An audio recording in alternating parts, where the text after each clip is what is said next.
All right, everyone, we are live. A very good morning and warm welcome to Infinity Learn Need by Shri Chaitanya. बच्चों, ये आपका dropper batch है जिसमें हमने 12th का सबसे इंपॉर्टेंट चैप्टर की शुरुआत कर दी थी, which is molecular basis of inheritance. और आज का जो टॉपिक है वो अपने आप में ही बहुत ज्यादा बेहतरीन टॉपिक है, बिकॉज इस पे तो कोई भी साल ऐसा नहीं है जिस साल में इस पर्टिकुलर टॉपिक से आपका क्वेश्चन ना बना हो। लगभग हर साल यहाँ से क्वेश्चन बनता है, चाहे डायग्राम बेस्ड क्वेश्चन हो, चाहे नॉर्मली आपसे क्वेश्चन कॉन्टेक्स्ट में पूछ ले। डायग्राम बेस्ड क्वेश्चन तो बहुत बार आया है यहाँ से, और कॉन्टेक्स्ट बेस्ड क्वेश्चन भी काफी बार पूछा गया है। तो बहुत ही छोटा सा टॉपिक है बच्चों, इस पे आज ही हम फतेह हासिल करके साइड में रख देंगे ताकि ये 4 नंबर का जो सुनहरा मौका है ये हमारे हाथ से कभी भी ना चला जाए। Good morning everyone. तो फटाफट से सेशन को शेयर कर लो आज।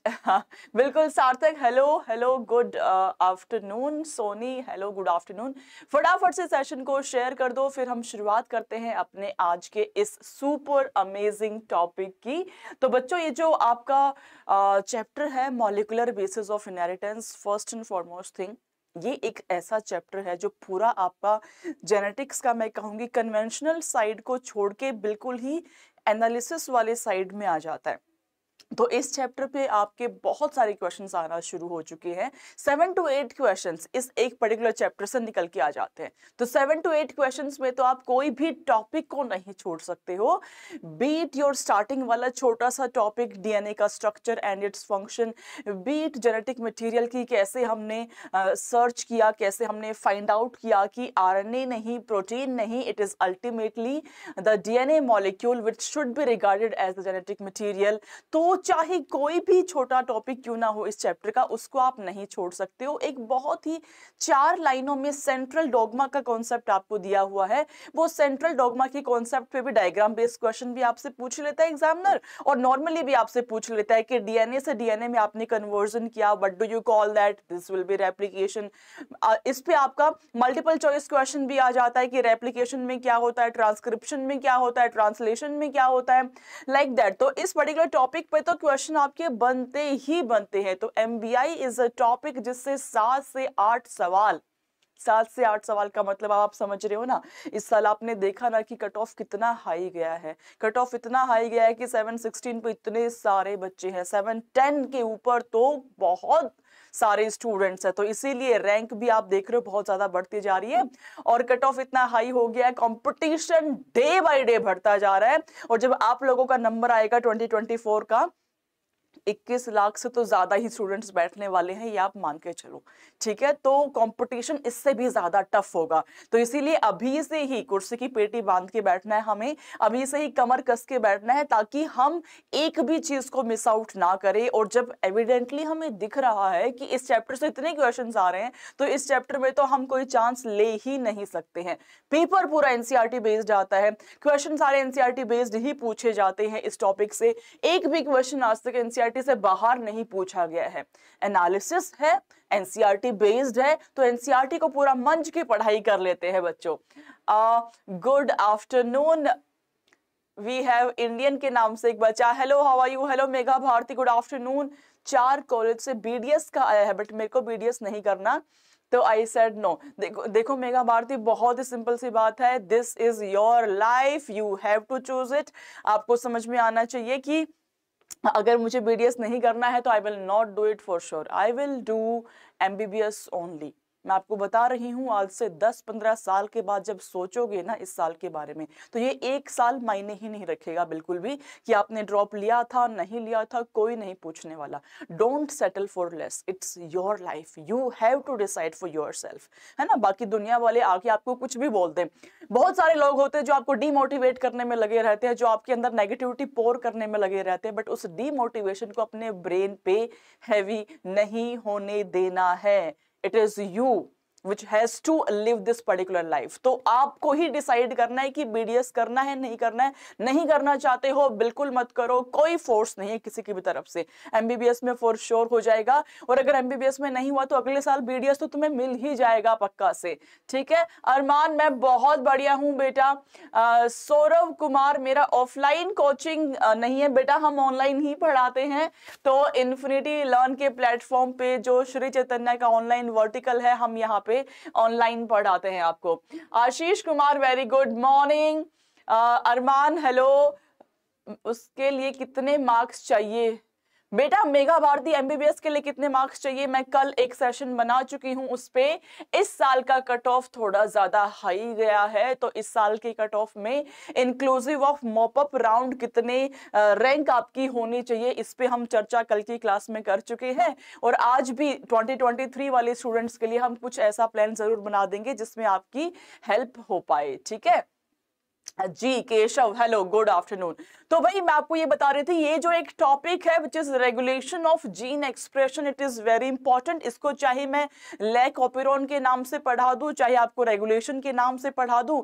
रेगुलेशन के नाम से मैं इसलिए पढ़ा रही हूं क्योंकि एक बार क्वेश्चन प्रीवियस ईयर में ये भी पूछा गया था कि यूकैरियोट्स में जो रेगुलेशन है वो किस किस लेवल पे होता है। आपको ऑप्शंस दिए हुए थे और बेस्ड अपॉन दैट आपको आंसर करना था।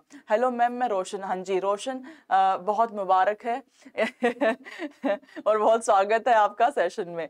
करना है तो कर, नहीं तो नहीं करना। बहुत बढ़िया, यही हुई ना बात, ये हुई बात। करना है तो कार्डियोलॉजिस्ट बनना है, नहीं तो नहीं करना, नहीं तो हम इसको साइड में छोड़ देंगे। तो बेटा मैं मेघा भारती कोई तुमको ऐसे स्वीट मीठी बातें बोल के तुम्हें ये नहीं बोल सकती हूँ कि पक्का से हो जाएगा। जब तक तुम मेहनत नहीं करोगे इस साल, जब तक मेघा भारती तुम्हें खून पसीने की लड़ाई लड़नी पड़ेगी इस साल में। खून पसीने की लड़ाई का मतलब ये नहीं है कि तुम कस्सी लेके बाहर चले जाओ और खुदाई करना शुरू कर दो। खून पसीने की लड़ाई का मतलब ये है इस साल अपना 100% देना पड़ेगा। इस साल आपको जो जो गलती आपने 2023 में करी है, सबसे पहले आपको उसको इम्प्रोवाइज करना है, नंबर 1। नंबर 2, पिछले साल जो गलतियां करी है उसको छोड़ दो। अभी से डिसाइड कर लो कि मेरा ये टीचर है, मेरा ये प्लेटफॉर्म है, मुझे बिल्कुल भी भटकना नहीं है। देखो आप बच्चों के साथ ना प्रॉब्लम थोड़ी सी ये भी होती है कि अभी n नंबर ऑफ चीजें अवेलेबल है मार्केट में, n नंबर ऑफ एजुकेटर्स आप देखते रहते हो, n नंबर ऑफ प्लेटफॉर्म आप देखते रहते हो। तो आप एक ही टॉपिक को 10 जगह से पढ़ने के चक्कर में उस एक टॉपिक को भी अच्छे से नहीं पढ़ पाते हो, है ना। तो हमको एक टॉपिक पढ़ने से कुछ नहीं होगा, हमें तो पूरा का पूरा सिलेबस कंप्लीट करना पड़ेगा, ठीक है ना। हाँ यस, तो उसके लिए आपको खून पसीना बहाना पड़ेगा, मतलब हार्ड वर्क कमर कस के करना पड़ेगा। And I am really sorry about that phone call. मैंने अभी अपने मोबाइल को साइलेंट पे कर दिया है, ठीक है जी। हाँ जी, ये हो गया साइलेंट पे, ठीक है।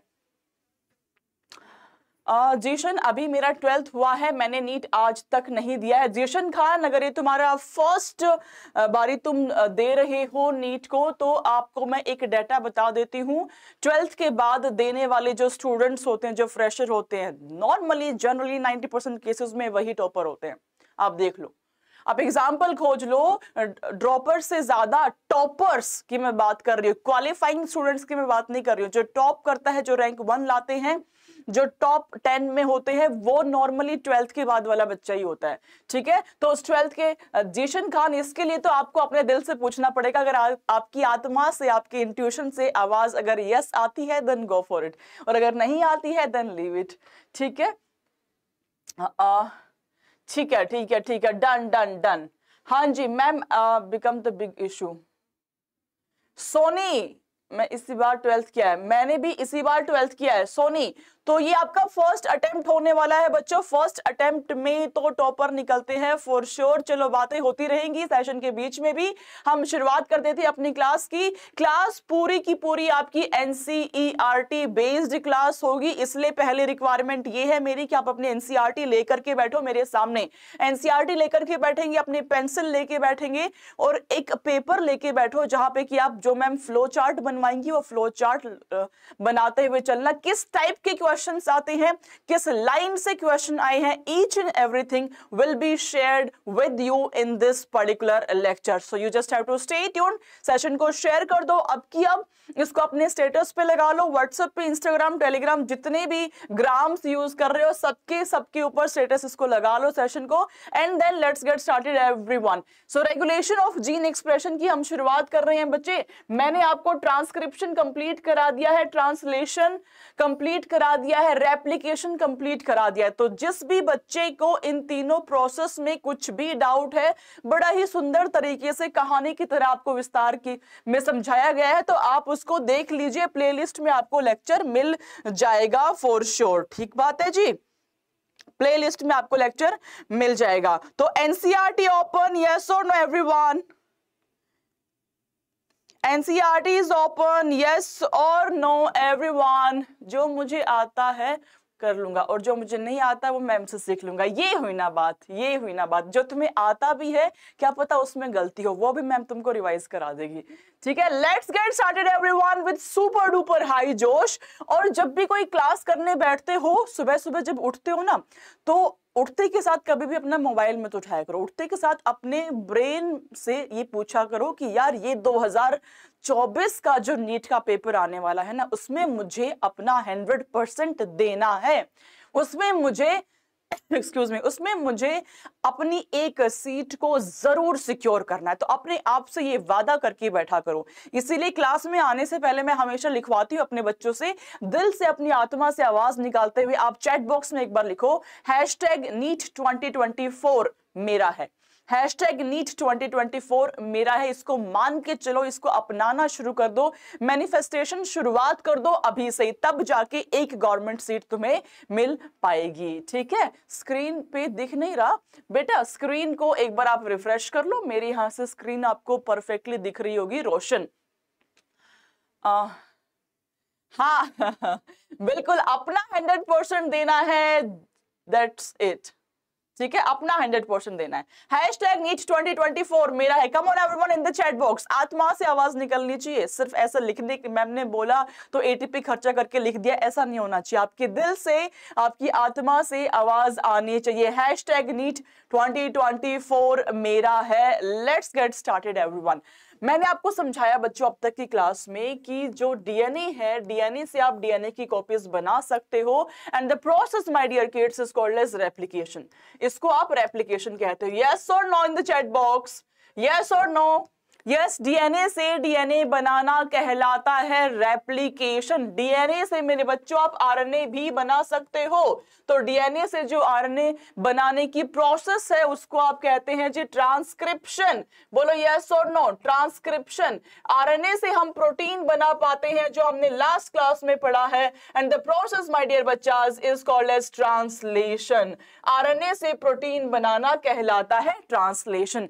इसके अलावा स्पेसिफिकली हमने यूकैरियोट्स में ये पढ़ा था बच्चों कि जब तुम्हारा डीएनए आरएनए बना रहा है तो जो आरएनए होगा वो एचएनआरएनए बनता है। याद आ रहा है क्या कुछ बच्चों?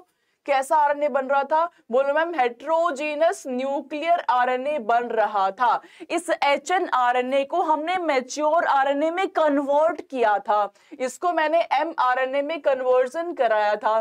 कराने के लिए क्या किया था बच्चों? एचएनआरएनए से एमआरएनए में कन्वर्जन के लिए हमने क्या किया था?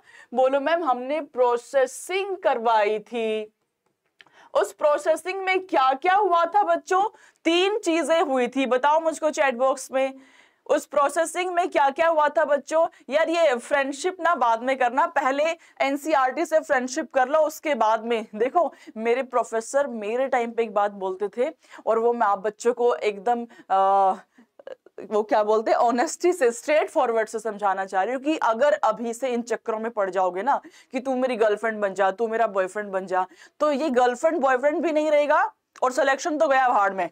ना सिलेक्शन होगा और ना ये गार्बेज बातें जो तुम्हारे ब्रेन में स्टोर हो चुकी है कि गर्लफ्रेंड बनाना है, बॉयफ्रेंड बनाना है, ना तो गर्लफ्रेंड साथ देगी ना वो बॉयफ्रेंड साथ देगा। कभी साथ तुम्हारा सिर्फ और सिर्फ तुम दोगे।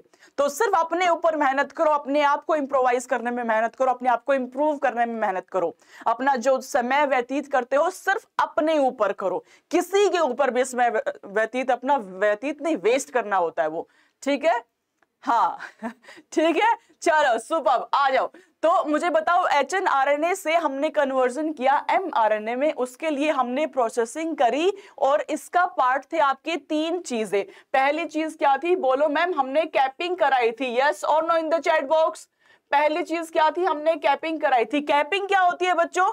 चैट में बताओ, कैपिंग क्या होती है? कैपिंग इज बेसिकली आपने 5 प्राइम पोजीशन पे एक अनयूजुअल न्यूक्लियोटाइड को ऐड कर दिया, which is my 5 methyl guanosine. Yes और no? in the chat box, yes or no, which was my 5-methyl guanosine.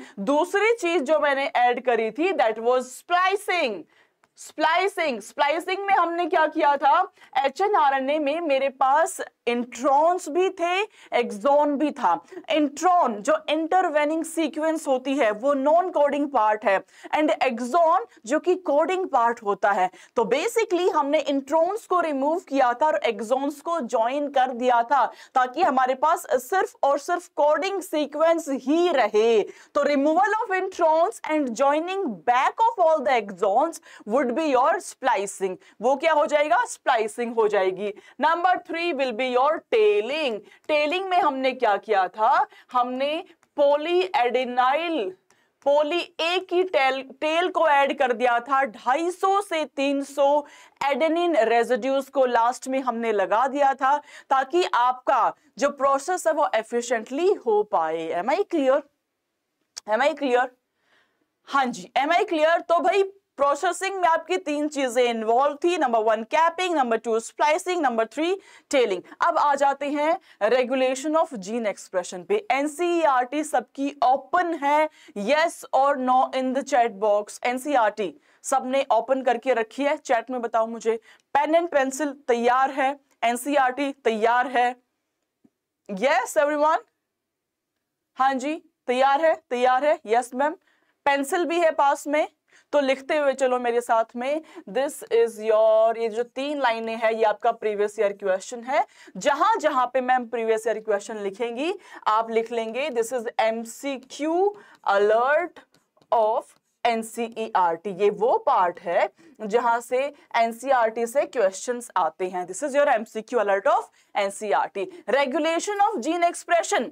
Regulation of gene expression refers to a very broad term that may occur at various level. बहुत सारे levels पे हो सकता है. Gene क्या है, आपका segment of DNA है. अगर आप उस सेगमेंट ऑफ डीएनए को मॉड्यूलेट करना चाहते हो, रेगुलेट करना चाहते हो, तो आप किस किस स्टेप पे उसको रेगुलेट कर सकते हो, किस किस स्टेप पे उसमें कुछ हम चेंजेस कर सकते हैं, कुछ अमेंडमेंट्स कर सकते हैं, उसके बारे में हम डिस्कशन कर रहे हैं. Considering that gene expression results in the formation of polypeptide. हमने ये देखा gene is a segment of DNA, correct बात है. उस डीएनए से हमने बनाया एचएनआरएनए, जिसकी हमने प्रोसेसिंग करके बना दिया एमआरएनए. उस एमआरएनए से मेरा प्रोटीन बन रहा था. प्रोटीन क्या है, बहुत सारे अमाइनो एसिड्स मिलके आपके प्रोटीन बना रहे थे, which is your polypeptide chain that is acting as your protein. तो पॉलीपेप्टाइड चेन ही तो आपकी प्रोटीन है. ठीक है बच्चे? तो बेसिकली आप जीन का जो एक्सप्रेशन है it will be going to result into formation of polypeptide. It can be regulated at various levels. अगर मैं यूकैरियोट्स की बात करूं तो यूकैरियोट्स में पहला लेवल है बच्चे transcriptional level, which is formation of primary transcript. What is primary transcript? It is your hnRNA.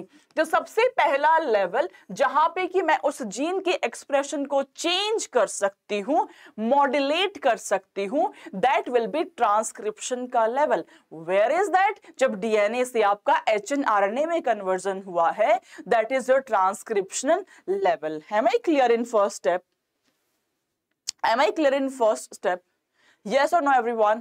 First one is transcriptional level. Formation of primary transcript जहां पे हो रहा है आपका डीएनए से एचएनआरएनए में कन्वर्जन हो रहा है. That is the first level wherein you can modulate, wherein you can change this particular DNA in order to get something else product. कुछ और प्रोडक्ट लेने के लिए आप इसको चेंज कर सकते हो. नंबर 2 इज प्रोसेसिंग का लेवल. मैं इस एचएनआरएनए को मैं कन्वर्ट करती हूँ किसमें, एमआरएनए में मैं कन्वर्ट कर देती हूँ. तो उस कन्वर्जन में मेरे 3 स्टेप्स इन्वॉल्व होते हैं. कैपिंग होती है, स्प्लाइसिंग होती है, टेलिंग होती है. मैं यहाँ पे भी कुछ अमेंडमेंट करके अपने जीन के एक्सप्रेशन को चेंज करवा सकती हूँ. तो number 2 is processing. Number 3 is transport of mRNA from nucleus to the cytoplasm. अब जो ये एमआरएनए बन जाता है ये तो आपका न्यूक्लियस में बन रहा है और प्रोटीन फॉर्मेशन आपका साइटोप्लाज्म में होगा. तो मैंने आपको कहा था जो कैपिंग है वो बेसिकली गाइड कर रही होती है उस mRNA को। तो मेरे पास टास्क ये है दैट वो जो mRNA है जो न्यूक्लियस में बना है उसको मुझे बाहर लेके आना है, तभी तो राइबोसोम्स उसके अटैच होंगे, तभी तो आपका प्रोटीन का फॉर्मेशन वहां पे शुरुआत होगी। तो थर्ड स्टेप विल बी उस mRNA को न्यूक्लियस से बाहर साइटोप्लाज्म में लेकर के आना। तो इस लेवल पे भी चेंज करके हम रेगुलेट कर सकते हैं अपने जीन के एक्सप्रेशन को। And the fourth one is translational level which is your protein formation. Protein formation की लेवल पे भी हम इसको चेंज कर सकते हैं। Am I clear? ये चार चीजें हैं बच्चे। मैम प्रोकैरियोट्स में ट्रांसक्रिप्शन पे रिवाइज कर, अच्छा प्रोकैरियोट्स में बेटा देखो, प्रोकैरियोट्स में ये चारों लेवल नहीं आएंगे रोशन। प्रोकैरियोट्स में पहली बात तो एक ही प्लेस पे सारी चीजें हो रही, तो ट्रांसपोर्ट करने की आवश्यकता नहीं है, नंबर वन। नंबर टू, आपका जो प्रोसेसिंग है वो भी रिक्वायर्ड नहीं है। प्रोकैरियोट्स में जितना आपका डीएनए बन रहा है, डीएनए से एमआरएनए बनना शुरू हुआ और उस आरएनए पे ही राइबोसोम्स अटैच होना शुरू हो जाते हैं। तो transcription and translation, these two are continuous process in case of prokaryotes. तो प्रोकैरियोट्स में दोनों ही स्टेप्स बेटा स्किप हो जाते हैं, तो यहाँ पे आप रेगुलेट नहीं कर सकते हो। प्रोकैरियोट्स में अलग फंडे होते, प्रोकैरियोट्स में ओपिरोन बनता है, उसके बारे में हम डिस्कशन करेंगे जस्ट आफ्टर 5 मिनट्स। ठीक है, चलो तो मैम ने आपको ये समझा दिया है बच्चा पार्टी। यहाँ पे मैम फिर से लिख देती है कि अगर आप किसी भी जीन के एक्सप्रेशन को रेगुलेट करना चाहते हैं तो since gene is a segment of DNA, ये तो आपका सेगमेंट ऑफ डीएनए हो जाता है बच्चे। ये जो सेगमेंट ऑफ डीएनए है ये आगे चल के पॉलीपेप्टाइड चेन बना रहा है, polypeptide chain which is your protein, जो कि आपका प्रोटीन होती है। ठीक बात है जी, जो कि आपका प्रोटीन होती है। हाँ जी, तो अगर हमें इसके एक्सप्रेशन को चेंज करना है तो हम बात कर रहे हैं फर्स्ट ऑफ ऑल किसकी मैम, यूकैरियोट्स की हम बात कर रहे हैं। तो यूकैरियोट्स के अंदर the first step would be your transcription. भाई अगर मैं तुमको स्टेप्स बताऊं तो सबसे पहले तो मेरा जो डीएनए है वो एचएनआरएनए ही तो बनाएगा, पहला स्टेप तो यही होगा।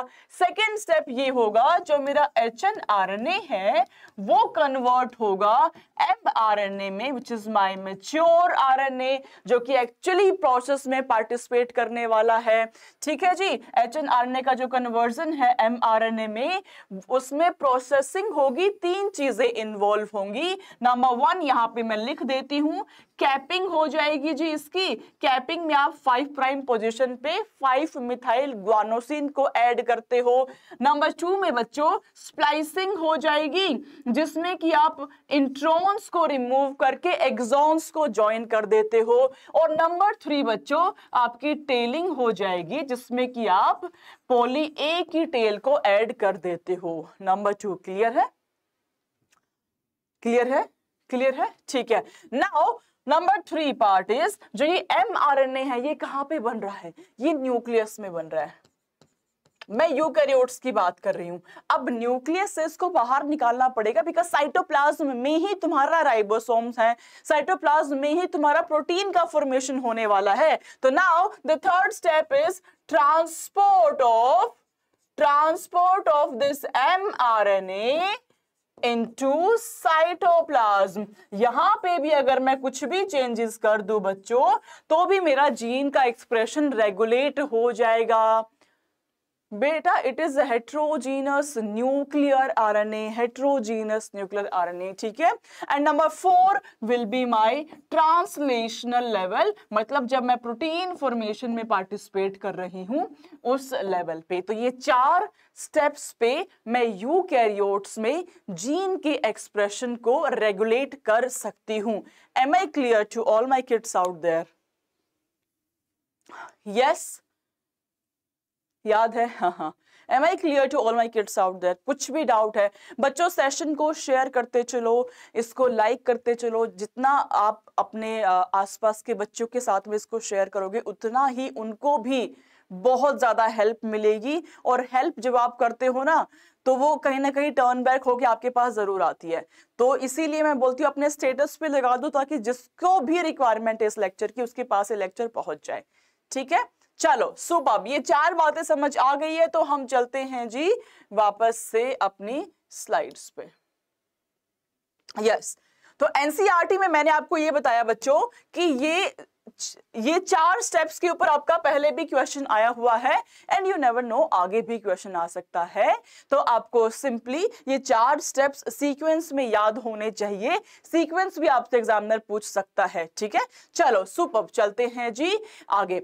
आगे एनसीईआरटी क्या लिख रही है, एनसीईआरटी का वर्ड बाय वर्ड मैं आपको समझा रही हूं, लैक ऑपेरॉन समझाऊंगी, डिटेल में वर्ड बाय वर्ड समझाऊंगी, कहां से डायग्राम बेस्ड क्वेश्चन बनता है वो भी आपको बताया जाएगा। You just have to stay tuned with me. NCERT अपनी ओपन करके रखो पेंसिल के साथ में, दैट्स इट, और कुछ भी नहीं चाहिए। चलो, the genes in a cell are expressed to perform a particular function. जो जीन्स आपके सेल में वो एक पर्टिकुलर फंक्शन को परफॉर्म कर रहे होते हैं, और ये सेट ऑफ फंक्शंस हो सकता है, कुछ ज्यादा फंक्शंस को परफॉर्म करे, हो सकता है एक सिंपल फंक्शन को परफॉर्म करे। For example, if an enzyme called as beta galactosidase, नाम सुना सुना लग रहा है, क्या इसका फंक्शन होता है अभी हम समझेंगे, ठीक है। क्या इसका फंक्शन होता है, तो एक एंजाइम है which is called as beta galactosidase is synthesized by E coli. वो ई कोलाई सिंथेसाइज करती है, क्यों करती है, कब करती है, क्या फंक्शन है, जानने के लिए पूरा लेक्चर देखना पड़ेगा।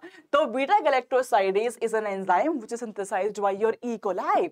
It is used to catalyze the hydrolysis of disaccharide. Lactose को ये ब्रेक करता है into गैलेक्टोज एंड ग्लूकोज में। तो बीटा गैलेक्टोसाइडेज जो कि ई कोलाई में प्रेजेंट है, उसका फंक्शन क्या है, उसका फंक्शन ये है बच्चों कि सेल में ई कोलाई में जितना भी लैक्टोज मॉलिक्यूल प्रेजेंट है उसको ब्रेक करके, लैक्टोज इज योर डाइसैकेराइड, उसको ब्रेक करके मोनोसैकेराइड में कन्वर्ट कर देगा, which is your galactose and glucose. ये दोनों आपके मोनोसैकेराइड्स है, ये भी आपके मोनोसैकेराइड है, ये भी आपका मोनोसैकेराइड है, ठीक है, दोनों मिलके बनाता है आपका लैक्टोज, ठीक है। चलो, the bacteria use them as a source of energy. Bacteria इसको as a source of energy use करता है। अभी आप भी मुझसे बात कर पा रहे हो, हाँ मेघा भारती बिल्कुल, आप भी मुझसे बात कर पा रहे हो जस्ट फॉर द रीजन आपने ब्रेकफास्ट खाया है, और वो जो ब्रेकफास्ट है वो आपकी बॉडी ने मेटाबोलाइज कर लिया है, जितना भी ग्लूकोज मॉलिक्यूल था उसका रेस्पिरेशन करा दिया है, उसको ब्रेक डाउन करके ग्लाइकोलिसिस के थ्रू पायरुविक एसिड में कन्वर्ट कर दिया है, ठीक है। Now hence if the bacteria do not have lactose around them to be utilized for energy source, they would no longer require the synthesis of the enzyme beta galactosidase. भाई simple सी बात है, अगर लैक्टोज ही नहीं है cell में तो हमें बीटा गैलेक्टोसाइडेज की रिक्वायरमेंट पड़ेगी ही नहीं, पड़ेगी ही नहीं। मैम रोशन बेटा, हम एनसीईआरटी के थ्रू जा रहे हैं, यूकैरियोट्स में मैं पूरी प्रोसेस पढ़ा चुकी हूं, आप पुराने लेक्चर्स आप देख लेना एक बार, रेप्लिकेशन, ट्रांसक्रिप्शन, ट्रांसलेशन में पढ़ा चुकी हूं, तीनों पे सेपरेट 3 लेक्चर आपको मिल जाएंगे, आप 1.5x या 2x पे करके उसको देख लेना फटाफट से, ठीक है, उसको आप देख लेना। और रही बात जीन के एक्सप्रेशन की, तो जीन का एक्सप्रेशन यूकैरियोट्स पे ये वही 4 लेवल पे होता है जो कि मैंने आपको समझाया, 4 लेवल पे ही आपका होगा। उसके बाद हम प्रोकैरियोट्स की बात करें, प्रोकैरियोट्स के अंदर आपके वो 4 लेवल तो प्रेजेंट नहीं है। प्रोकैरियोट्स में आपका जैसे ही ट्रांसक्रिप्शन शुरू हुआ, जैसे ही आरएनए बनना शुरू हुआ, साथ साथ प्रोटीन फॉर्मेशन शुरू हो जाएगा। क्यों? क्योंकि आपका ट्रांसक्रिप्शन, ट्रांसलेशन दोनों कपल्ड प्रोसेस होते हैं, दोनों साइमल्टेनियसली हो रहे हैं। इनफैक्ट इतना वहां पे फास्ट होता है प्रोसेस कि जितना आरएनए बना उसी आरएनए पे राइबोसोम्स अटैच होना शुरू हो जाते हैं एज ए पॉलीसोम्स, और वो फटाफट से प्रोटीन बनाना शुरू कर देते हैं। तो वहां पे ना तो आपका ट्रांसपोर्ट वाला स्टेप है जो स्किप हो जाता है, ना ही आपका प्रोसेसिंग वाला स्टेप है जो कि स्किप हो जाता है। वहां पे सिर्फ एक लेवल बचता है, नंबर 1 ट्रांसक्रिप्शन, दूसरा लेवल ट्रांसलेशन। तो हम उसी के बारे में पढ़ रहे हैं कि कैसे आप ट्रांसक्रिप्शन एंड ट्रांसलेशन का लेवल प्रोकैरियोट्स में वर्कआउट कर रहा होता है। तो प्रोकैरियोट्स में we have specific things which is called as operons. वो ओपिरोन्स क्या होते हैं उसके बारे में हम डिस्कशन कर रहे हैं। बेटा रोज क्लास का तो 10 बजे क्लास तो नहीं होती है, हमारी क्लास के टाइमिंग आपको मिल जाते हैं टेलीग्राम पे, और टाइमिंग में इस वीक से थोड़ा सा कुछ चेंजेस भी हुए हैं। तो द बेस्ट वे इज कि आप चैनल को सब्सक्राइब कर लो, बेल आइकन को हिट कर लो ताकि आपके पास नोटिफिकेशन आते रहे, यही एक बेस्ट सॉल्यूशन मैं आपको दे सकती हूँ इस प्रॉब्लम का, ठीक है। मोटिवेशन बच्चा, if you are new you are most welcome to the class, ठीक है। चलो ठीक है, हाँ जी चलो। तो बच्चे हमने बात करी we have beta galactosidase enzyme जिसका फंक्शन है लैक्टोज को ब्रेक डाउन करना इनटू ग्लूकोज एंड गैलेक्टोज। बात क्लियर है, बात क्लियर है, ठीक है जी। नाउ जो बैक्टीरिया है इसको as a source of energy use कर रहा है। अगर सेल में लैक्टोज एब्सेंट है तो बीटा गैलेक्टोज की रिक्वायरमेंट भी हमें नहीं पड़ेगी, करेक्ट बात है। Now therefore in simple terms it is the metabolic, physiological और environmental conditions that regulate the expression of the gene। ये expression of gene को रेगुलेट करने के लिए प्रोकैरियोट्स में मैं बात कर रही हूं, metabolic, physiological and environmental conditions की रिक्वायरमेंट पड़ती है। The development and differentiation of embryo into adult organism are also a result of the coordinated regulation of expression of several set of the genes. तो देख लेते prokaryotes में ऐसी क्या अलग चीजें होती है। ऑपिरोन क्या होता है, ऑपिरोन में ऑपरेटर क्या होता है, रेगुलेटर क्या होता है, कहां पे हमारे स्ट्रक्चरल जीन्स प्रेजेंट होते हैं, ठीक है ठीक है। चलो, in prokaryotes control of the rate of transcriptional initiation is the predominant site for control of gene expression. अगर मैं बात करूं प्रोकैरियोट्स की, यूकैरियोट्स में बच्चों मेरे पास 4 लेवल थे, चारों लेवल मिल करके आपके जीन के रेगुलेशन में हेल्प करते हैं। कहीं पे भी मॉडिफिकेशन हुआ तो जीन का वो स्पेसिफिक प्रोडक्ट आपको नहीं मिलेगा। लेकिन अगर मैं बात करूं प्रोकैरियोट्स की तो majorly control of the rate of transcriptional initiation. एक बार ट्रांसक्रिप्शन इनिशिएट हो गया मतलब वो प्रोडक्ट आपका बन जाएगा, क्योंकि यहां पे आपका चेंजेस नहीं हो रहा है, एचएनआरएनए में एमआरएनए का कन्वर्जन नहीं हो रहा है। एक सेकेंड, प्रोकैरियोट्स में थोड़ा एडल्ट ऑर्गेनिज्म बनता है। प्रोकैरियोट्स में क्या कहना चाह रहे हो बेटा आप? देखो रोशन, आप मेरी बात सुनो इत्मीनान से, है ना, चैट को साइड में रख के सिर्फ मैम की बात समझो। कुछ रैंडम नहीं दिया है, एनसीईआरटी ने पहले हमें समझाया कि जीन का एक्सप्रेशन यूकैरियोट्स में किस किस लेवल पे हो सकता है। हमने समझा 4 लेवल पे हो सकता है, हमने समझा 4 लेवल्स पे हो सकता है। अब बारी आती है प्रोकैरियोट्स में किस किस लेवल पे हो सकता है। वो 4 लेवल में से 2 लेवल तो स्किप हो गए, ना तो यहाँ पे प्रोसेस हो रहा है ना ही यहाँ पे आपका जो है ट्रांसपोर्ट हो रहा है। तो ट्रांसपोर्ट वाला स्टेप और प्रोसेसिंग वाला स्टेप दोनों यहाँ पे स्किप हो जाते हैं। तो प्रोकैरियोट्स में आपका बचा ट्रांसक्रिप्शन का लेवल एंड लास्ट में ट्रांसलेशन का लेवल। अब मैं आपको ये भी बोल रही हूँ कि यार ट्रांसक्रिप्शन ट्रांसलेशन जो है वो कपल्ड प्रोसेस है, अलग अलग से नहीं है। जैसे यूकैरियोट्स में पहले एचएनआरएनए बना, उसका कन्वर्जन हुआ एमआरएनए, फिर उसको ट्रांसपोर्ट किया गया, वैसा कुछ यहाँ पे नहीं हो रहा है, वैसा कुछ भी यहाँ पे नहीं होता है, ठीक है। यहाँ पे आपका साइमल्टेनियस प्रोसेस हो रही होती है। आ रही है मेरी बात समझ में? यस। तो मोटे तौर पे क्या बचा? मोटे तौर पे बचा आपका ट्रांसक्रिप्शन। तो वही के ही तो चेंजेस आपके जीन के एक्सप्रेशन को रेगुलेट करेंगे। मेरी बात आई समझ? तो यूकैरियोट्स में 4 लेवल है, प्रोकैरियोट्स में मेजर तौर पे एक ही लेवल है बेटा, जहां पे कि आप देख पा रहे हो एक्सप्रेशन ऑफ जीन चेंज हो सकता है, विच इज योर ट्रांसक्रिप्शन का लेवल। आई बात समझ में? हाँ जी, विच इज योर ट्रांसक्रिप्शन का लेवल। अब चले आगे। तो इन ए ट्रांसक्रिप्शनल यूनिट अगर हम बात करें, the activity of RNA polymerase, अब ट्रांसक्रिप्शन में पढ़ा चुकी हूं, आरएनए पॉलीमरेज अकेला एक ऐसा एंजाइम है जो सारे फंक्शंस को परफॉर्म करता है, बीट अनवाइंडिंग करना, बीट अटैचमेंट करना किसी साइट पे, बीट डीएनटीपीस को ऐड करना, सारे के सारे फंक्शंस जो है वो आपका आरएनए पॉलीमरेज करता है। In contrary to your DNA polymerase, because DNA polymerase को रिक्वायरमेंट थी हेलिकेज की नंबर 1 फॉर अनवाइंडिंग प्रोसेस, उसको रिक्वायरमेंट थी प्राइमेज की for to adding the primers, और उसको रिक्वायरमेंट थी डीएनए लाइगेज की ताकि जो सेगमेंट्स है उसको वो ज्वाइन करा सके, ठीक है। ट्राई टू लर्न नाम से एक बच्चा है, nucleolus and cytoplasm mix in the eukaryotes. देखो बेटा, न्यूक्लियोलस एंड साइटोप्लाज्म मिक्स नहीं होते हैं, यूकैरियोट्स में we have a separate double membrane bound organelle which is nucleus.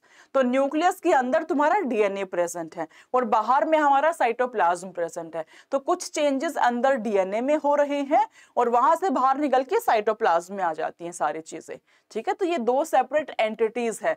Prokaryotes में तो आपका न्यूक्लियोलस नहीं है, न्यूक्लियस नहीं, आपका न्यूक्लियोइड प्रेजेंट है ना, जिसमें ना तो डबल मेम्ब्रेन बाउंड ऑर्गेनेली है। तो वहीं पे सारी चीजें होनी है, वहां पे इतना सेपरेशन वाली चीजें नहीं है, ठीक है।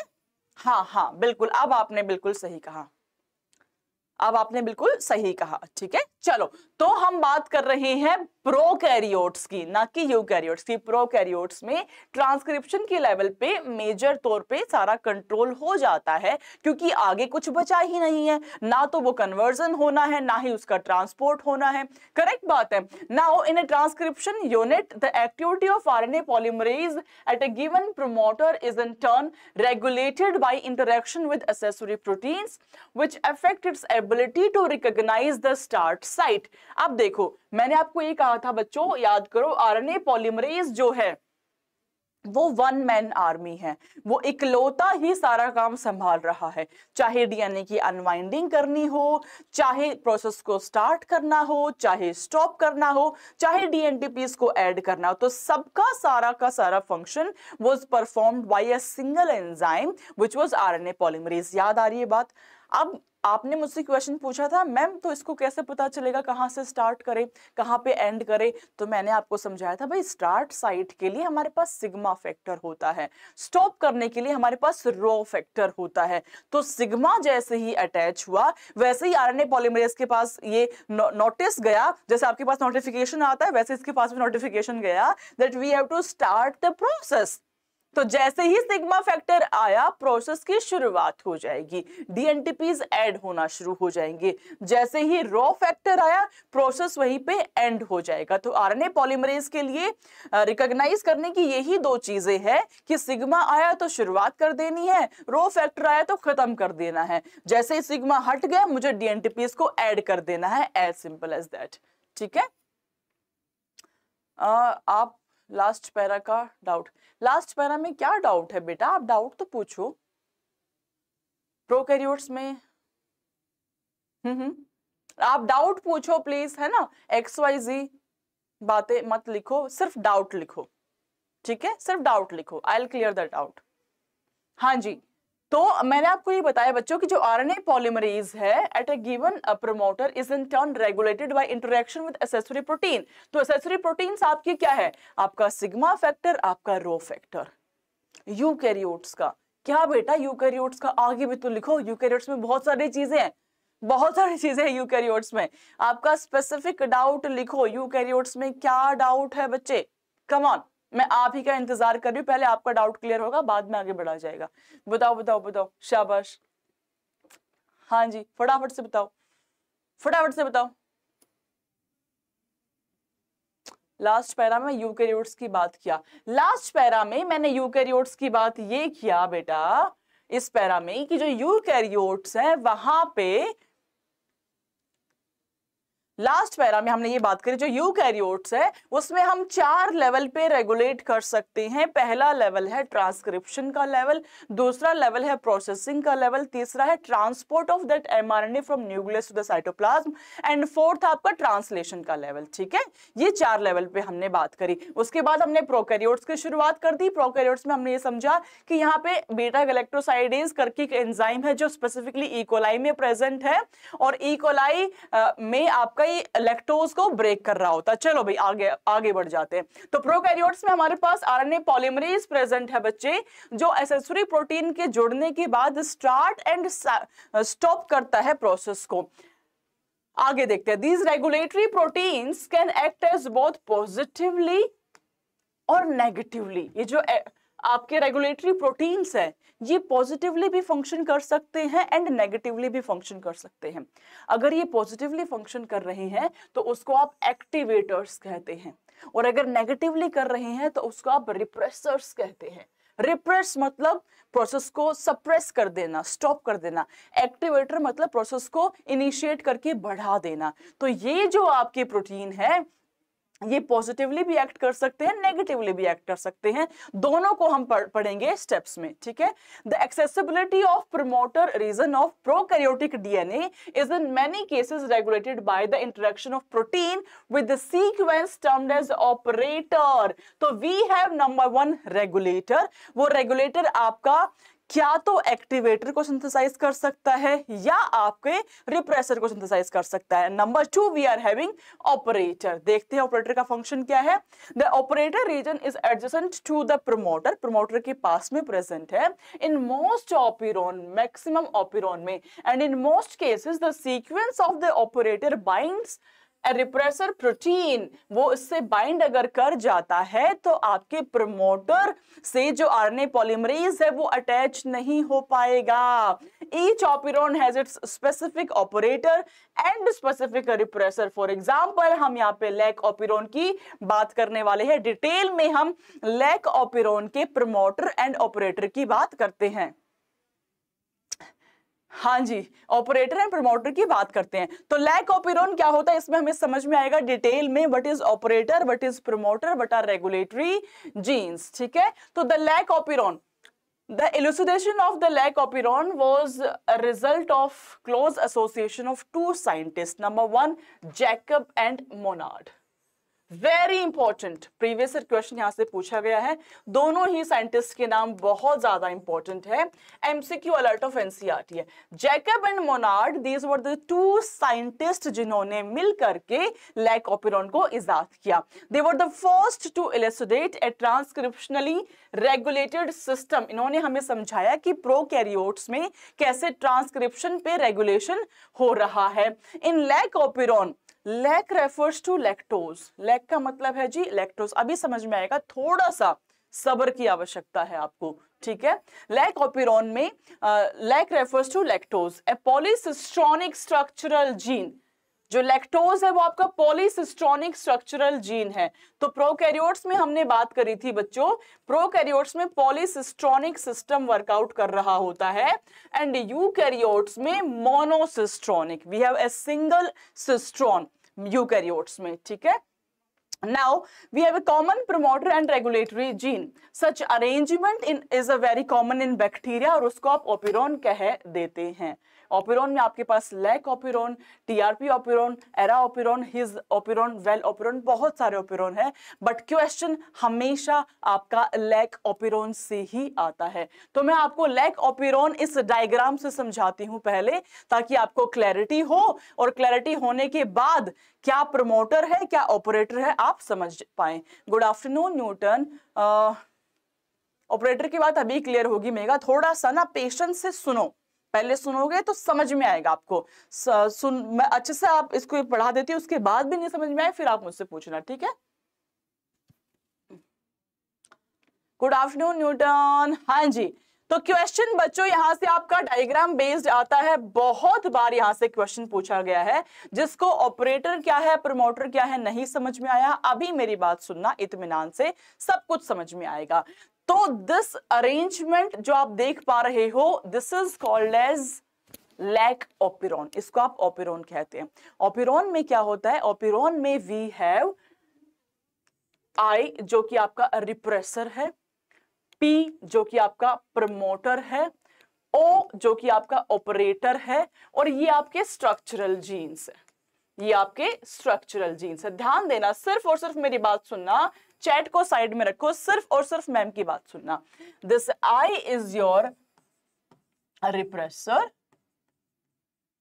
This P is your promoter, this O is your operator, and these ones are your structural genes. Now listen to me very carefully everyone.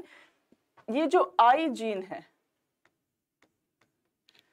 Gene का जब ट्रांसक्रिप्शन होगा तो वो mRNA बना देगा, mRNA आगे चल के प्रोटीन बना देगा। तो इसने रिप्रेसर mRNA को सिंथेसाइज किया, mRNA प्रोडक्ट बनाएगा जो कि प्रोटीन होगा, जो कि रिप्रेसर प्रोटीन है। तो जब आई जीन ने फंक्शन किया तो इसने रिप्रेसर mRNA को बनाया, as a result repressor protein मेरा बन गया। नाउ जो रिप्रेसर प्रोटीन है ये ऑपरेटर के जाके अटैच हो जाता है।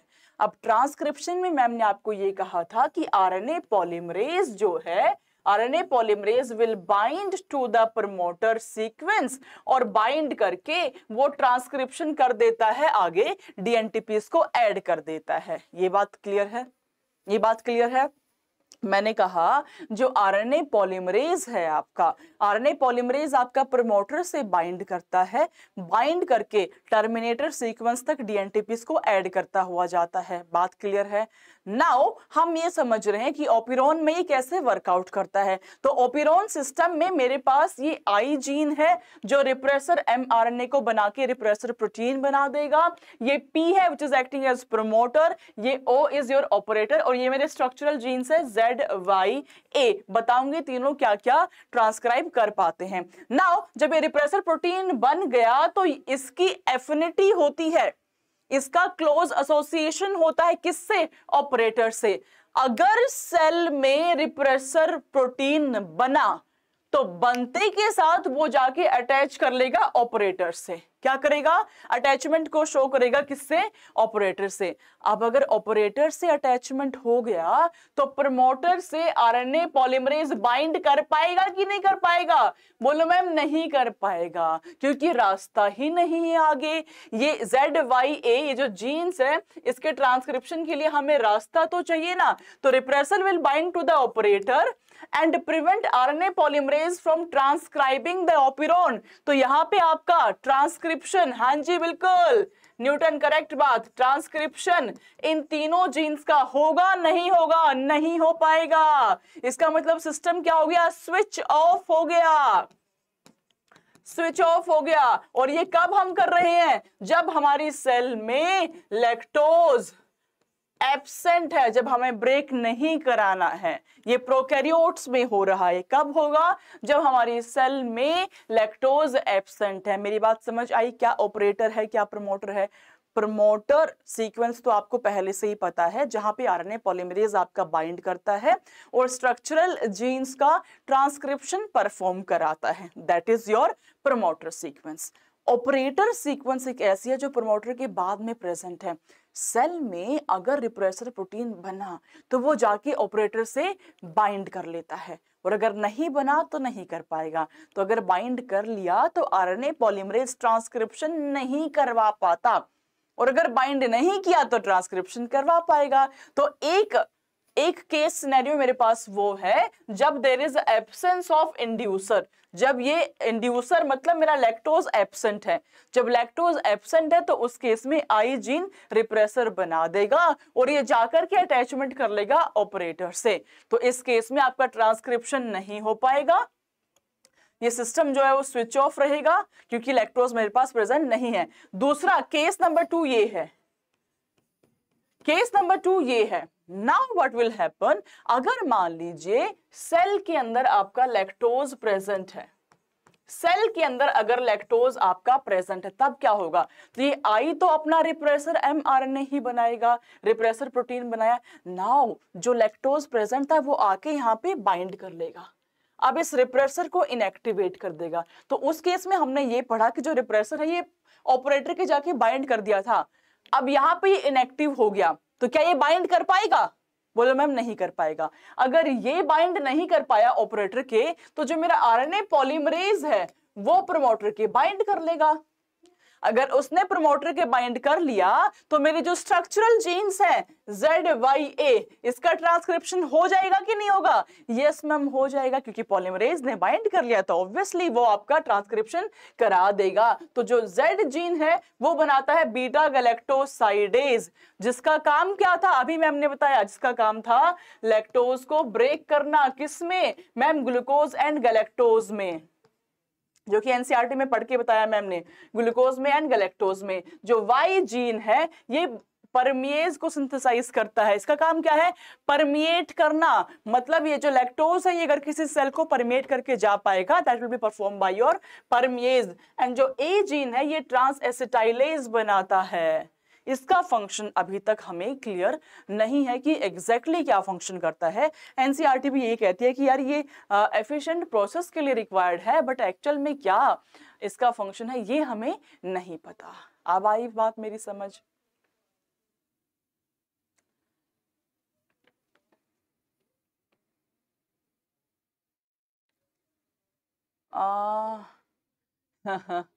मैम कोऑर्डिनेटेड रेगुलेशन का डाउट, देखो यूकैरियोट्स में कोऑर्डिनेटेड रेगुलेशन होता है। इसका मतलब ये है बेटा कि वहां पे रेगुलेशन के लिए आपके 4 स्टेप्स इन्वॉल्व है, ट्रांसक्रिप्शन का, ट्रांसलेशन का, ट्रांसपोर्ट का और प्रोसेसिंग का। यही मतलब मैं आपको बता रही हूँ, ठीक है। ये बात मेरी आई समझ। तो ओपेरॉन सिस्टम में बच्चों आप देख पा रहे हो, लैक ओपेरॉन में हमने 2 केस सिनेरियो डिस्कस किया। Case number 1, in presence of inducer, और इंड्यूसर इज योर लैक्टोज। तो अगर तो आपकी सेल में लैक्टोज प्रेजेंट है तो हमें उसको तोड़ के ग्लूकोज एंड गैलेक्टोज में कन्वर्ट करना पड़ेगा ताकि हम उसको मेटाबोलाइज कर पाए। ये हम मतलब हम प्रोकैरियोट्स है अभी हाल फिलहाल, ठीक है, ये हम प्रोकैरियोट्स है हाल फिलहाल, ठीक है। नाउ अगर मुझे चाहिए कि लैक्टोज को तोड़ने वाला enzyme which is beta galactosidase वो सिंथेसाइज हो, तो उसके लिए मुझे इसका रास्ता ब्लॉक करना पड़ेगा। जब तक कि मैं इसका रास्ता ब्लॉक नहीं करूंगी तब तक ट्रांसक्रिप्शन नहीं हो पाएगा। Am I clear everyone? Now ये जो आई जीन है ये आपका रिप्रेसर एमआरएनए बनाएगा, हेंस रिप्रेसर प्रोटीन बना देगा जो कि इनएक्टिव रिप्रेसर होता है। अगर इसके लैक्टोज ने बाइंड कर लिया तो ये यहीं रुक जाएगा। लैक्टोज ने बाइंड अगर नहीं किया तो ये रिप्रेसर अपना काम करेगा। इसका काम क्या है कि ये ऑपरेटर के बाइंड कर लेगा। अगर इसने ऑपरेटर के बाइंड कर लिया तो आरएनए पॉलीमरेज प्रमोटर के बाइंड नहीं कर पाएगा। तो अगर आरएनए पॉलीमरेज प्रमोटर के बाइंड नहीं कर पाया तो इन तीनों जीन का ट्रांसक्रिप्शन नहीं हो पाएगा। और अगर ये रिप्रेसर ने इसकी बाइंड नहीं किया तो इसका रास्ता क्लियर है, ट्रैफिक जाम ही नहीं है, बिल्कुल क्लियर है। नाउ व्हाट विल हैपन, जो ये तुम्हारा आरएनए पॉलीमरेज है ये बाइंड करेगा प्रमोटर के, बाइंड करने के बाद ये क्लियरली आपका ZYA तीनों जीन का ट्रांसक्रिप्शन करवा पाएगा, तीनों जीन का ट्रांसक्रिप्शन करवा पाएगा। एंड Z से आपका बीटा गैलेक्टोसाइडेज, Y से परमेज, A से ट्रांस एसिटाइलेज आपका जो है सिंथेसाइज हो जाएगा। विनय प्रताप, मैं बढ़िया हूं बेटा, आप कैसे हो? ठीक है, नॉट ए प्रॉब्लम। यस, ये बात समझ आई बाकी बच्चों को? ये बात समझ में आई कि इन प्रेजेंस ऑफ इंड्यूसर क्या हुआ, इन एब्सेंस ऑफ इंड्यूसर क्या हुआ। अब मैं तुमको वापस से एनसीईआरटी की लाइंस पढ़ के सुनाती हूं, अब क्लैरिटी आएगी जो मैम तुम्हें समझाना चाह रही थी। What is operon, what is beta galactosidase. वापस से सुनो, लैक ओपेरॉन, इससे एक क्वेश्चन जरूर बनेगा बच्चों, 4 नंबर का सवाल है, एकदम अटेंशन से अटेंटिवली एनसीईआरटी की एक एक लाइन को देखो। Lac operon, the elucidation of the lac operon was also result of close association of Jacob and Monod ने दिया number 1। Number 2 they were the first to elucidate. भाई सारे बच्चे ना पढ़ाई पे फोकस करो, ठीक है, सारे बच्चे पढ़ाई पे फोकस करो। Everyone has their different perspective, everyone has their different temperament level. हर किसी का अलग तरीका है पढ़ने का, समझने का। इतनी बार डाउट बताने के बाद भी नहीं समझ में आता है तो आपको अपने ऊपर थोड़ा वर्कआउट करने की जरूरत है, ठीक है ना। आप एक बार ओपन करो एनसीईआरटी को, उससे पढ़ने की कोशिश करो, पढ़ोगे तो जरूर समझ में आएगा, सिंपल सी बात है, ठीक है। चलो वापस से एनसीईआरटी का मैं ये पेज आपको समझा रही हूँ बच्चों, लैक ओपेरॉन के बारे में, जहां पे लिखा हुआ है आपको जैकब एंड मोनार्ड ने ये सिस्टम दिया। पहली बात, they were the first to elucidate a transcriptionally regulated system in lac operon. यहाँ पे लैक का मतलब होता है लैक्टोज, जो कि एक पॉलीसिस्टोनिक structural gene is regulated by A common promoter and regulatory gene. अब समझ में आया प्रमोटर क्या है? यस, आप समझ में आया क्या प्रमोटर है, क्या ऑपरेटर है? Yes, such arrangement is very common in bacteria and is referred to as operon. ये बहुत ही कॉमन होता है बैक्टीरिया में, उसको आप ओपेरॉन कहते हैं। अब बहुत सारे ओपेरॉन आपके सामने आप देख पा रहे हो, हम स्पेसिफिकली लैक ओपेरॉन की बात करेंगे। The lac operon consist of 1 regulatory gene, एक रेगुलेटरी जीन है जिसको कि आपने आई जीन कहा। The term I does not refer to inducer। ये जो term I है, it is derived from the word inhibitor। मतलब ये रिप्रेसर प्रोटीन जो बनाता है वो प्रोसेस को इनहिबिट कर रहा है। वो क्या कर रहा है? प्रोसेस को स्टॉप कर रहा है, इनहिबिट कर रहा है। तो मेरे पास 3 स्ट्रक्चरल जीन्स है ZYA। जो I जीन है it codes for the repressor, of the lac operon, जैसे ही ये रिप्रेसर बाइंड करेगा प्रोसेस आपकी स्टॉप हो जाएगी, क्योंकि RNA polymerase will not be able to bind to your promoter, और अगर वो बाइंड नहीं कर पाएगा तो ट्रांसक्रिप्शन आपका नहीं हो पाएगा, ZYA तीनों का ट्रांसक्रिप्शन नहीं होगा, देयर बाय लैक्टोज का मेटाबॉलिज्म वहां पे नहीं हो पाएगा। क्लियर बात है। Now the Z gene codes for beta galactosidase, which is primarily responsible for the hydrolysis of the disaccharide lactose into monomeric unit।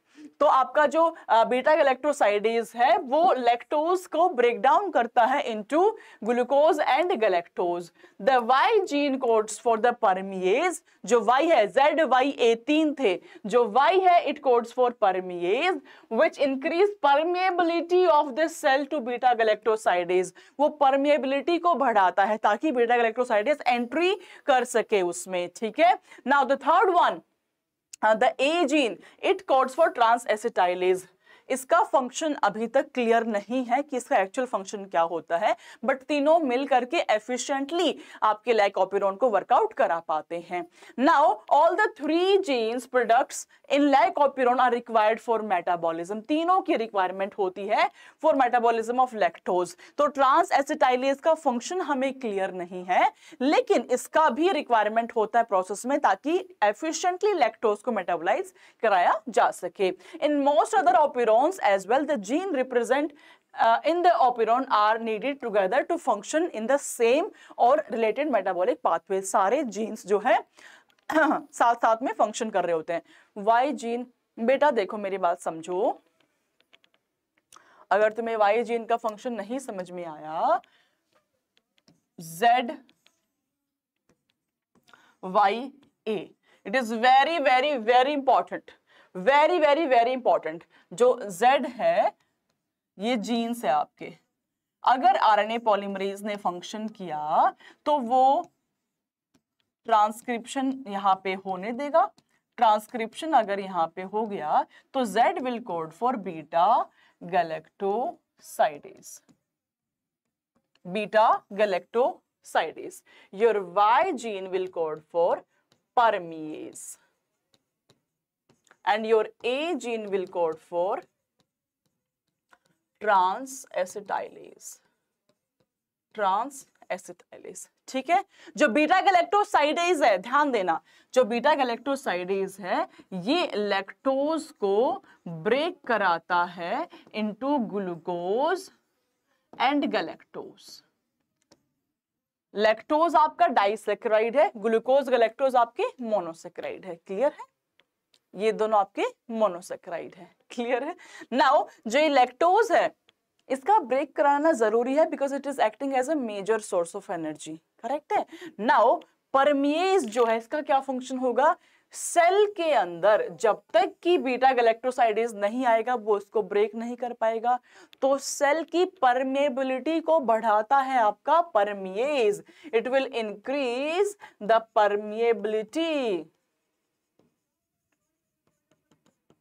Of the cell ताकि वो बीटा गैलेक्टोसाइडेज को रिसीव कर पाए और बीटा गैलेक्टोसाइडेज आगे चल के आपका लैक्टोज को कन्वर्ट कर पाए इनटू ग्लूकोज एंड गैलेक्टोज। ठीक है। नाउ जो ट्रांस एसिटाइलेज है इसका फंक्शन हमें क्लियर नहीं है, बट ये तीनों ही एंजाइम की रिक्वायरमेंट होगी तभी लैक्टोज का ब्रेकडाउन हो पाएगा इनटू ग्लूकोज एंड गैलेक्टोज। अब बताओ आई बात समझ में, आई बात समझ में।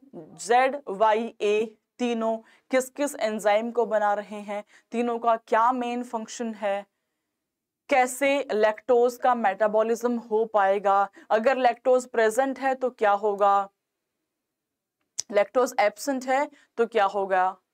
आ गया, सब कुछ क्लियर हो गया। समराइज कर देती हूं मैं पूरे टॉपिक को आप बच्चों के लिए, पूरे टॉपिक को मैं समराइज कर देती हूं ताकि आपको थोड़ा और क्लैरिटी आ जाए। हमने शुरुआत करी बच्चों आज कि जीन का रेगुलेशन कैसे होता है, तो हमने पहले यूकैरियोट्स में समझा। अगर हम यूकैरियोट्स में बात करें तो जीन का एक्सप्रेशन अगर मैं रेगुलेट करना चाहती हूँ बच्चों, सारे बच्चे सब कुछ साइड में रख दो, एनसीईआरटी साइड में रख दो, चैट बाद में करना, मम्मी से बाद में बात करना, सिर्फ मेरी बात सुनो, सिर्फ और सिर्फ मेरी बात करो। बात सुनो, मैंने ये कहा आपसे कि जीन का एक्सप्रेशन रेगुलेट करने के लिए पहले हमने यूकैरियोट्स में पढ़ा, यूकैरियोट्स में हम कैसे रेगुलेट कर पाते हैं? यूकैरियोट्स में मेरे पास डिफरेंट लेवल है रेगुलेशन के। क्या लेवल है रेगुलेशन के? नंबर 1 लेवल, जब मैं डीएनए को आरएनए में कन्वर्ट करती हूँ उसको मैं ट्रांसक्रिप्शन कहती हूँ। तो उस ट्रांसक्रिप्शन के लेवल पे मैं रेगुलेट कर सकती हूँ जीन के एक्सप्रेशन को, नंबर 1। नंबर 2, जब ट्रांसक्रिप्शन हुआ, ये यूकैरियोट्स की बात चल रही है, जब ट्रांसक्रिप्शन हुआ तो मेरा एचएनआरएनए बना। अब उस एचएनआरएनए को मुझे कन्वर्ट करना है इनटू एमआरएनए। उसके लिए मुझे प्रोसेस कराना पड़ेगा, उसके लिए मुझे कैपिंग करानी है, स्प्लाइसिंग करानी है, टेलिंग करानी है, 3 चीजें करानी है। तो इस तीनों लेवल पे भी अगर मैं चेंज करूं तो जीन का एक्सप्रेशन चेंज हो जाएगा यूकैरियोट्स में। नंबर 3, अब जो मेरा एमआरएनए बन गया उसको मैं ट्रांसपोर्ट कराती हूँ न्यूक्लियस से साइटोप्लाज्म में, यहाँ पे भी मैं रेगुलेट कर सकती हूँ। एंड नंबर 4, जब आपका एक्चुअल में प्रोटीन का फॉर्मेशन हो रहा है वहां पे भी मैं रेगुलेट कर सकती हूँ। तो यूकैरियोट्स में ये 4 लेवल है रेगुलेशन के। प्रोकैरियोट्स में 4 लेवल नहीं होते हैं, मेजरली ट्रांसक्रिप्शन ही होता है। ट्रांसक्रिप्शन के लेवल पे ही आप रेगुलेट कर सकते हो। अब ट्रांसक्रिप्शन का लेवल मतलब आरएनए पॉलीमरेज की फंक्शनिंग को अगर स्टॉप कर दो रेगुलेशन हो जाएगा। आरएनए पॉलीमरेज की फंक्शनिंग अगर चल रही है तो प्रोसेस चलेगा, आरएनए पॉलीमरेज ने फंक्शन करना बंद कर दिया तो प्रोसेस आपका स्टॉप हो जाएगा, एज सिंपल एज दैट। इसीलिए हमने एक बहुत ही सुंदर एग्जांपल समझा लैकोपिरोन का। लैक का मतलब है लैक्टोज, तो ई कोलाई में lactose is your major contributing source for energy. अब लैक्टोज को हम ब्रेक कराते हैं एक एंजाइम की हेल्प से जिसका नाम है बीटा गैलेक्टोसाइडेज। तो अगर सेल में बीटा गैलेक्टोसाइडेज प्रेजेंट है तो लैक्टोज को ब्रेक करा लिया जाएगा, एब्सेंट है तो नहीं ब्रेक कराया जाएगा, as simple as that. Now अगर सेल में लैक्टोज प्रेजेंट होगा तो वो क्या करेगा, जो आई जीन रिप्रेसर बना रहा है उससे बाइंड कर लेगा। उससे बाइंड अगर कर लेगा तो रिप्रेसर आपका ऑपरेटर से बाइंड नहीं कर पाएगा, और अगर ऑपरेटर से बाइंड नहीं कर पाया तो आरएनए पॉलीमरेज प्रमोटर से बाइंड कर लेगा। आरएनए पॉलीमरेज ने प्रमोटर से बाइंड किया तो वो आगे चल के ZYA तीनों जीन का ट्रांसक्रिप्शन करा देगा। अब ट्रांसक्रिप्शन के जो प्रोडक्ट है वो ये है, Z से बनता है बीटा गैलेक्टोसाइडेज, Y से बनता है परमिएज, A से बनता है ट्रांस एसिटाइलेज। जो बीटा गैलेक्टोसाइडेज है वो एक्चुअली लैक्टोज को कन्वर्ट कर रहा है ग्लूकोजन गैलेक्टोज में।